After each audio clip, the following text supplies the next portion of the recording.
On January 1st, 2023, the Canadian government implemented a non-resident or non-Canadian buyer ban here in all of Canada for up to a duration of 2 years.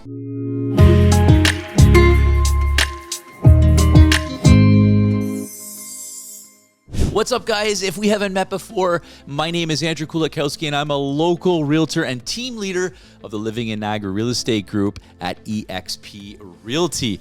My team helps hundreds of people just like you buy and sell real estate here every single year. We absolutely love it. So if that person's you and you're thinking about making a move, whether you're a local resident or you're someone that lives out of town and you're thinking of relocating here to the Niagara region, then make sure you do one thing and reach out to us. You guys are always welcome to call, text, DM, or our favorite, schedule a Zoom call so we can sit down and schedule a go-forward plan and figure out how we can help you. Now, before we move on, if you want to continue seeing videos just like this one, then do me a huge favor and make sure you hit like, subscribe, and tap that notification bell so you guys will be notified every time I post up videos just like this one. And before moving on and diving into this video, make sure you guys stick around to the very end where I'm going to give my opinion on the Canadian foreign buyers ban. So if you are a Canadian, you probably have heard of this foreign buyers ban already, but if you are not, and from my experience of talking to a lot of people who don't live in Canada, many people are not aware of this implementation that the Canadian government brought into place on January 1st of 2023. To build a life in, not a way to boost the balance sheet. So in this budget, we're going to be banning foreign buyers for 2 years. Now, you're probably wondering why the Canadian government would implement the foreign buyer ban. Well, as you guys can imagine, you all remember the market, the heated real estate market of 2021 and 2022. Their goal was to obviously curb market speculation, housing affordability, and of course, foreigners coming into Canada and buying up our real estate. Now, following the implementation of the foreign buyer ban in January of 2023, it wasn't long after that the Canadian government actually amended this program in April of 2023, realizing that there were many loopholes in their plan. Now, let me reference the two major changes that they made with these amendments. Now, the Canadian government amended the initial rules, allowing non-Canadians with a valid work permit to purchase mixed-use and commercial land if they meet the following requirements. They have at least 183 days left on their work permit or have work authorization at the time of purchase. And second point, they have not purchased more than one residential property in Canada.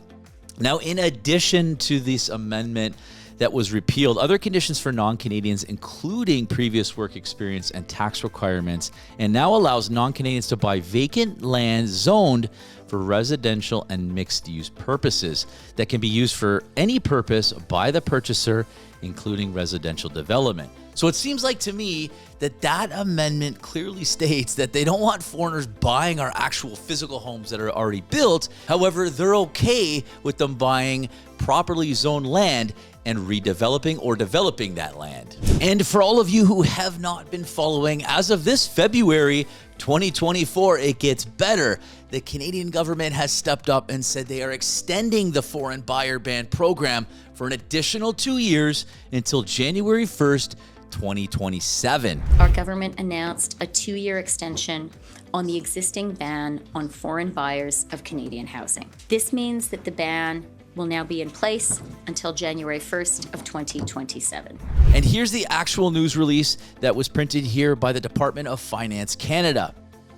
Today, the Honourable Chrystia Freeland, Deputy Prime Minister and Minister of Finance, announced that the federal government's intent to extend by an additional 2 years the existing ban on foreign ownership of Canadian housing. For years, foreign money has been coming into Canada to buy up residential real estate, increasing housing affordability concerns in cities across the country, and particularly in majority urban centers. Now, foreign ownership has also fueled worries about Canadians being priced out of the housing markets in cities and towns across the country. Now, as part of using all possible tools to make housing more affordable for Canadians, ban on foreign ownership of Canadian housing, which is currently set to expire January 1st, 2025, will be extended until January 1st, 2027, as previously mentioned. Now, foreign commercial enterprises and people who are not Canadian citizens or permanent residents will continue to be prohibited purchasing residential property in Canada. So there you have it, guys. That was the official announcement of the extension on February 4th, 2024. Let me know in the comment section below what your thoughts are about this and if you think it was actually necessary. Now, I'm sure, like me, many of you are probably wondering, how much does foreign ownership actually represent here in Canada? Now, I'll tell you, there is no exact number that you can find publicly. There's a lot of speculation with how much ownership from foreign owners are here in Canada. The range is typically between 2 to 6% is what you're going to find online. I'm going to reference this article to give you some context. Okay, here's an article by Toronto Star dated February 4th, 2024. I will read this for you. Statistics Canada data suggests that before the ban was put in place, the percentage of foreign residential property owners in Ontario was about 3%. Updated data is not yet available, and one of the reasons for the ban's extension is to give the program more time to play out in the midst of shifting housing market. Though some real estate firms have suggested they've seen luxury home sales by foreigners slump in the wake of new measures. So there you go. From my personal experience as a realtor with my boots on the ground, I can tell you right now that 3% is probably somewhat accurate. Now, in big urban centers like Toronto and Vancouver, that number might be somewhat higher. And there's no question that they experience a lot of foreign investment in those areas over the past few years. And it has definitely curbed foreign investment in those big urban centers. All right, now there are some exceptions to the most recent amendments that they made to this program. I'm going to reference a recent article by a Canadian lawyer basically summarizing some of these recent exceptions. Now, the first one is an increased access for temporary workers to purchase. Now, before the amendments, temporary workers had to fulfill a set of requirements to be exempt from the ban, including tax filing history, work history in Canada, and a purchase price limit. Now, after the amendment, temporary workers can buy residential property in Canada as long as they meet the following two conditions. They have 183 days or more of validity remaining in the work permit or work authorization on the date of purchase, and they have not purchased more than one residential property. I did mention that previous in the video. Number two, vacant land is no longer prohibited. The prohibition no longer applies to vacant lands that are zoned for residential and mixed use, meaning non-Canadians can purchase vacant land that is zoned for residential and mixed use and use it for any purpose, including residential development.